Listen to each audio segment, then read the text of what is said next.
Bendecido día en el Señor para todos ustedes. El Evangelio de hoy, lunes 24 de marzo, año 2025. Según San Lucas, en el capítulo 4, versículo 24 al 30.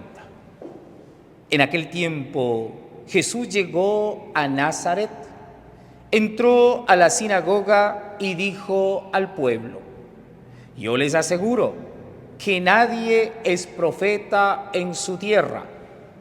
Había ciertamente en Israel muchas viudas en los tiempos de Elías, cuando faltó la lluvia durante 3 años y medio, y hubo un hambre terrible en todo el país. Sin embargo, a ninguna de ellas fue enviado Elías, sino a una viuda que vivía en Sarepta, ciudad de Sidón. Había muchos leprosos en Israel en tiempos del profeta Eliseo. Sin embargo, ninguno de ellos fue curado, sino Naamán, que era de Siria. Al oír esto, todos los que estaban en la sinagoga se llenaron de ira, y levantándose lo sacaron de la ciudad y lo llevaron hasta una barranca del monte, sobre el que estaba construida la ciudad, para despeñarlo. Pero él, pasando por en medio de ellos, se alejó de allí. Palabra del Señor. Gloria a ti, Señor Jesús. 3 momentos para aplicar a nuestra vida. Primero, la necesidad que cada uno de nosotros debemos sentir de acudir al Señor, de acudir a Dios, de acudir a un templo, a un lugar de oración. Porque ¿cuántos de nosotros vivimos la vida cotidiana al margen de Dios? Dice el Evangelio: Jesús, siendo Dios, fue al lugar de oración, de la lectura, de la escucha, de la reflexión y meditación de la palabra. En ese entonces, pues, las sinagogas o el templo de Jerusalén. Hoy tenemos lugares, espacios para orar. Claro que usted puede orar en su hogar, en su familia, en su casa, en el campo, en el pueblo, pero también hay lugares específicos para encontrarnos con el Señor, que son nuestras iglesias materiales, nuestros templos. Haga necesidad, búsquele al Señor.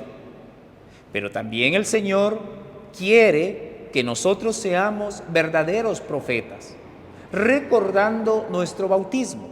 Cuando fuimos ungidos con el santo crisma, se nos dijo: tomarás parte de Cristo siendo sacerdote, profeta y rey. ¿Qué hace un profeta? Anuncia y denuncia. Y usted, hermano, hermana, en la vida diaria debe ser un profeta. Ir por la vida predicando siempre lo bueno y a fuerza de bien poder vencer el mal. Pero ¿cuántos, en vez de unirnos al bien, andamos por la vida uniéndonos al mal? Con el pretexto de que todo mundo lo hace y yo, ¿por qué no puedo hacerlo? No porque todo mundo lo hace es bueno, no.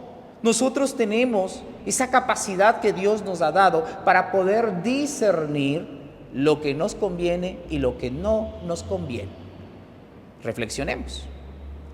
Segundo, vemos como en el Evangelio proclamado se rechaza al mundo de los profetas. ¿Qué hace un profeta? Hemos dicho: anunciar a Jesús, anunciar el Evangelio. Y por eso incluso el Señor ha dicho: a veces no somos bien vistos los profetas en la propia tierra, en la propia casa, en la propia familia, pero no por eso vamos a dejar de anunciar el Evangelio. Y la falta de fe hace que no haya bendiciones, hace que no haya milagros, por la falta de fe, porque hay que entender que lo que hace el milagro es la fe. No es que Jesús era un mago y le pedían algo y él hacía boom y estaba el milagro, no. Lo que hace el milagro es la fe de cada uno de nosotros. Pero ¿cuántas veces rechazamos también a los profetas? Cuando, por ejemplo, El papá aconseja a los hijos, la mamá aconseja a los hijos. ¿Qué decimos los hijos? Ay, papá, ya estoy grande, no me diga nada, yo he de ver. Eso es rechazar a un profeta. Cuando alguien le aconseja para que mejore ese matrimonio, no ande en malos pasos, no ande en esos vicios o en el adulterio, ¿qué contestan? Es mi vida, no se meta, yo he de ver cómo vivo. Eso es rechazar a un profeta. Aquel que le quiere ayudar a mejorar su realidad, a mejorar su camino. ¿Qué le contestamos? Que no se meta, es mi vida. Y eso es rechazar. ¿Ve? Eso es rechazar. Y a veces existe esto desde la misma casa, desde el mismo hogar, desde la misma familia. Por eso yo siempre les digo a usted papá, a usted mamá, aunque parezca que sus hijos no le escuchan, siempre su voz de autoridad con amor oriente, aconseje. Y cuando parezca el corazón de los suyos muy duro, doble rodillas y pídale al Señor lo que las palabras suyas ya no entran o entran por un oído y salen por el otro.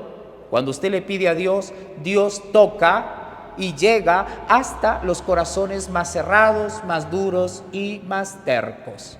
Acojamos a los profetas, acojamos la palabra de Dios, acojamos al Señor y encontraremos grandes bendiciones. Y recuerde que usted y yo en la vida de todos los días debemos ser también un verdadero profeta de Jesús, llevar siempre el bien. Y tercero, dice que a Jesús lo quisieron echar a la barranca. ¿Por qué? Porque les decía sus verdades, porque no quería que les haga ver que estaban en las tinieblas. Ellos prefieren seguir viviendo en la tiniebla antes que escuchar a la luz. Y como ellos eran muchos y tenían autoridad, ¿cuál es la solución? Apagar la luz para yo seguir viviendo en la tiniebla.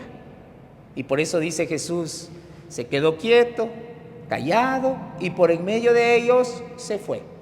¿Qué podemos aprender aquí? Dos cosas en este tercer momento. Primero, hay que pedir a Dios la sabiduría como Jesús. ¿Para qué?